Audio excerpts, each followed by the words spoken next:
What's up everyone and welcome back to the Draft Dynasty channel. Today we have another one of these little top 10, top 15. Since there's so many good playmakers this year, I figure might as well throw in 15 because there's a lot to choose from. A lot of good playmakers this year. And little disclaimer before we start this, because in the previous video there's a lot of people that are really passionate about their player, and when I forget to include them they get mad. Be gentle with me, it's hard to include everyone and it's just my personal taste, so it's normal that we're not gonna have the same ranking, and it doesn't mean I'm right, doesn't mean you're wrong, it's just it's hard to make those ranking. And before we start, shout out to my boy Trevor Zegras. That boy sexy, man. He was the best playmaker in my opinion last year, and he did some pretty good work at the World Junior this year. Let's jump right in. We have 15 players to go. Let's not waste any more time. In all this top 15 video you're not gonna see any defensemen. I try really hard to include at least one or two, but this year's not that good for in terms of playmaking for defensemen. Lucas Cormier almost made the list, but I decided to go with this little man that you're seeing right now, little Connor McClennon. And this pass that you're seeing right now, this is an extremely hard pass to do. First, he's skating backward. He made the quick read, saucer pass, the puck fall flat right at the right place, right time. Extremely hard pass. Doesn't look like it, but this is a really hard pass. And I really like this player. It's sad that he got hurt because he was probably the hottest player in the CHL. He was burning hot before getting injured, but he reminds me a little bit of Cole Caulfield. Maybe it's because of the size. They're both short, but extremely talented player. They're fun to watch. At number 14, we have the little Russian Marat Khusnutdinov,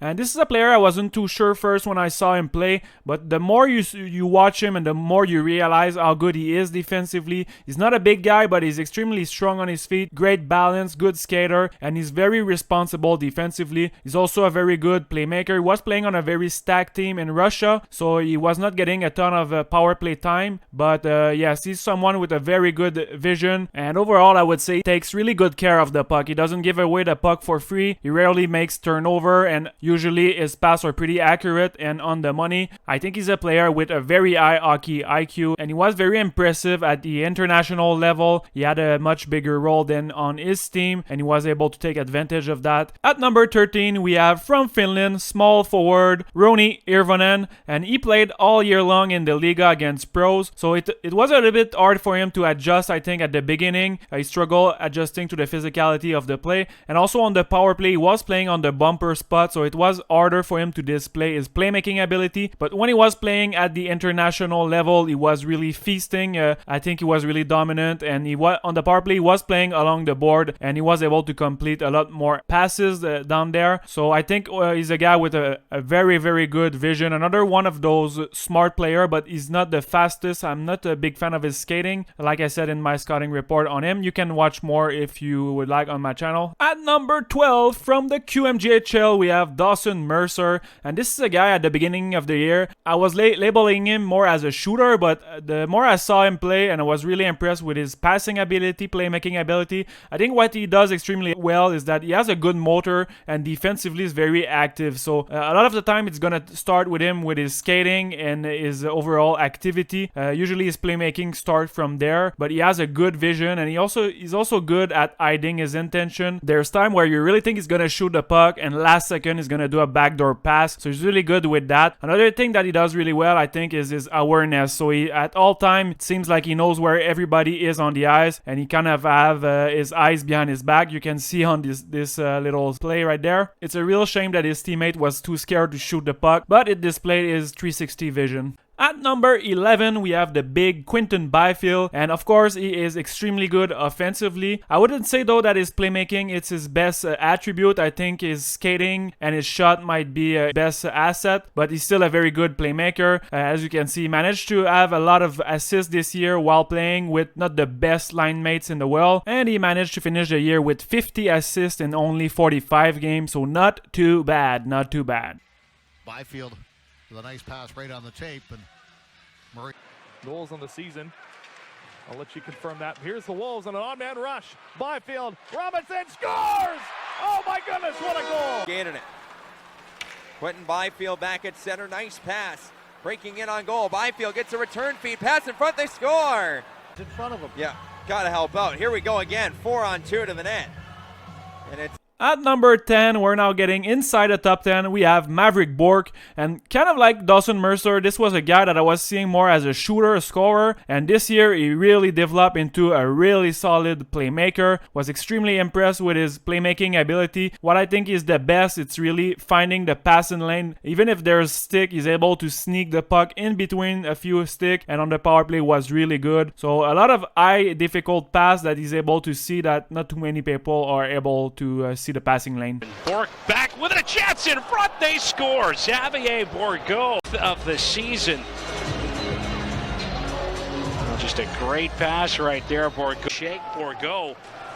Toner leaving it now for his rookie defense partner. Wynot's going to turn it over. Bourque dishing off a shot. They score. At number 9, we have the best name in the draft, Mr. Ozzy Wiesblatt. And this is a guy that I really like, and I'm not sure why, but there's not many people talking about him. It's a bit weird, but we have to take into consideration that in the WHL, the team structure, team defense are usually better than the OHL and the QMJHL. So it's a bit harder to produce in that league, in my opinion. And also, he's been playing 16, 17 minutes per game. So it's different than other prospects that are playing 20, 21 minutes. We need to factor that into the equation, but I think he's a really underrated player. I will do a scouting report on him at some point in the following weeks. Wiesblatt now right corner, curls around behind the net, backdoor, Usov scores! What a feed by Ozzy Wiesblatt! Ilya Usov knocks it home, and it's 4-1, Prince Albert. But it comes right back to him. Culling got dumped nowhere near the puck. Wiesblatt backdoor, Usov scores! One-timer, Ilya Usov finishes the play from Ozzy. At number 8, and this one might come as a surprise, we have Xavier Simoneau, and he was not drafted last year, so he's an overager this year, and he's an unreal playmaker. Of course, he's super short, and he has an awkward stride. Usually, scouts don't like touching those kind of player. I'm really curious to see if he's gonna get drafted this year, but I think later in the draft, almost all players are long shot at this point. Might as well go with a player that is producing at his pace, because he is really able to make player around him much better. So he can take an average player and elevate him, make a 20 goal scorer into a 30 goal scorer or even more. He's really an amazing playmaker, sees the ice really well. His skating still a little bit funky, but he's moving pretty fast, much faster I think than last year. So we'll see if this year is the good year. On va mettre vers Dion à nouveau. Dion transfert pour Campbell. Campbell devant vers Simoneau dans l'enclave. Tiens contre Jérémy Lapointe. Quelle super pièce de jeu de Xavier Simoneau. At number 7, and this is where it might get a little bit controversial for some people, I have Lucas Raymond, and I'm a little bit lower on him than most people. I like him as a player, but I think there's player around that range that improve a little bit more than he did this year. I had really high expectation, of course, given he has a lot of talent. And as a playmaker, I think his bread and butter is going to be on the power play, on the half wall. And unfortunately, in the SHL, I think it was the spot of Ryan Lash, and so he was not able to play on that spot. Next year is probably going to have a lot more chances to play on that role, and he's going to be able to display a bit more his playmaking ability.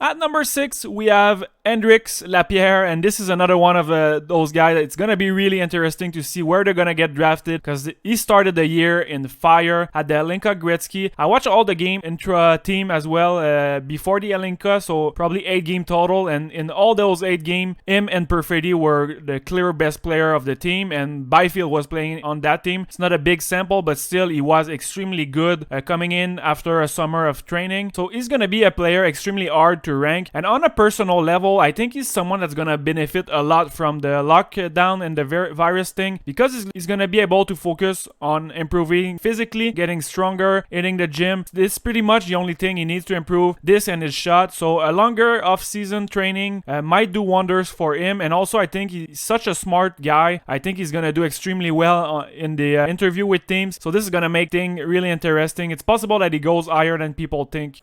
At number 5, I have one of my favorite player in the draft, Seth Jarvis, and what makes him such a good playmaker is he's so fast that you need to put all your focus and energy on him, and that leave all the other player around free to go where they want and get open. One thing that is noteworthy with him, he was kind of the superstar in the WHL, one of the best players in the league, but he was only playing 17 minutes per game, and this is pretty low. Usually the star in the junior hockey are gonna play 22, 23 minutes, but he was playing a bit less, and this makes a difference in the end, so I factor that in also in my ranking.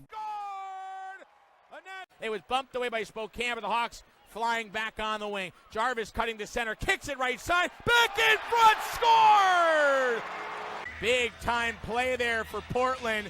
Just a kick with the left leg by Jarvis, gets it across to Jaden. At number 4, this is where it gets really tricky, but I think you can switch around those players, and I would not argue with you. They're really close. It's really a matter of taste. But I have my man Tim Stutzle. I'm not gonna lie, I was really tempted to put him a little bit higher than that, but I really think that what makes him such an effective playmaker, it's kind of the total package. When you add in the skating, the stick handling, when you add in everything, this is usually where it starts. He's gonna dig through one guy, or he's gonna turn on a dime, and after that he's gonna make a pass. But when we only look at the playmaking and the vision, I think Fort is where he lands. The other guys are slightly better in my opinion. One thing that I like about his playmaking ability is his dexterity. He's very good with saucer pass. I can tell that he can do that with his eyes closed. I saw him many times doing saucer pass. One thing is sometimes he was going overboard with it, maybe doing too many hard pass that are not necessary, but toward the end of the year he was a bit better with that, and he was not forcing plays. At number 3, I have Mr. Cole Perfetti, and similar to other players, this is a guy that was mainly a shooter, a goal scorer, and he developed his game into one of the best elite playmaker in the draft. It's unreal how those guys are so talented. They're able to turn the switch and add another completely different layer to their game. One thing that I like with him, with his playmaking ability, it's his creativity. Sometimes he thinks outside the box, and he's gonna try harder stuff, and he's able to complete a lot of the pass. He's also really good at slowing down the pace of the game. Sometimes it looks like he's in the Matrix. Everything looks slow with him, but he sees everyone on the ice. He's able to scan everything. This is always something that I'm worried, because I'm not sure if it's gonna work at the pro level when the pace of the game is much faster, but maybe he's gonna try to improve and keep moving his feet a bit more. Sometimes he's scanning the ice and he stopped moving his feet. Maybe he's gonna have to do both, scan the ice and also move his feet at a high pace. And now we are getting close to the number 1, drum roll. At number 2, I have Marco Rossi, and part of the reason why I put him ahead of Cole Perfetti, it's because he's able to take the center of the ice a little bit more often, and also on the power play. I think he was doing a better job to QB the power play, and they had one of the best in the league. Also, one other thing I like about his playmaking ability is that he's really a deep thinker of the game, and he is rarely gonna turn over the puck. It's rare that he misses pass. He has a high percentage rate of completion of his pass. Also, it's kind of similar when you're playing chess. He's 1 or 2 or 3 move ahead, so whenever he makes a pass, there's a purpose behind that pass, and every time he has the puck on his stick, you can tell that he's always thinking, evaluating his option, and it's similar to, he reminds me a little bit of Sidney Crosby in that way, that he's always thinking. There's always a reason to everything he's doing on the ice, and that's why I like him so much as a player and as a playmaker. Finally, number 1, you should have a pretty good idea now who's next, so it's Mr. Alexis Lafreniere. No real surprise here, he's an amazing playmaker. The thing I like the most about him is that he's able to complete the high amount of pass in high danger area, and nowadays the name of the game, like defensively team are trying to prevent those pass in the slot, and offensively the number 1 goal is to complete pass. This is kind of the focus of everything, and this is his bread and butter, sneaking in some pass in high danger area. This is what he does, and he's the type of player that if you put him on any team in junior, he's gonna elevate that team, especially on the power play. He can turn a bad power play into one of the best just because he's so good at making everyone around him better. He's gonna improve everyone around him, and it's pretty rare for a winger that is able to do that. Usually you're gonna see centermen do that type of playmaking, but he's a winger, and he hasn't the impact of a center while playing the wings. He's just a very high IQ player with a great vision, and I think he's gonna be able to do the same thing in the NHL next year. He's gonna have no problem adjusting to the NHL. So this is it for this video. If you enjoyed the content, please give it a thumbs up. This helped the channel a lot. This video took me a lot of time. Those are fun to do, but they're pretty long to put together. But yeah, if you would help a brother out, give it a thumbs up, subscribe to the channel, and see you on the next episode.